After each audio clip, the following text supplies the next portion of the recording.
এরকম হইতে পারে জনাব সার্জিস আলম, ধরেন শেখ হাসিনার উপরে তো আপনার কন্ট্রোল নাই, আমারও কন্ট্রোল নাই, শেখ হাসিনা আরেকটা বক্তৃতা দিল, তারপরে গিয়ে কোন বাড়িটা ভাঙবেন? না দেখুন, এখানে শেখ হাসিনা অসংখ্য বক্তৃতা দিক আর একটা বক্তৃতা দিক সেটা ফ্যাক্ট না, তবে মানুষের ভিতরে এই যে ক্ষোভ,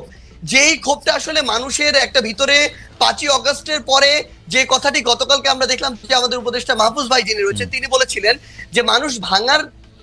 ভাঙাটা এক পাশে রেখে গড়ার দিকে মনোযোগ দিচ্ছিলেন, কিন্তু মানুষ যখন দেখছিলেন তার যেটুকু ন্যূনতম চাওয়া, ওই চাওয়াটুকু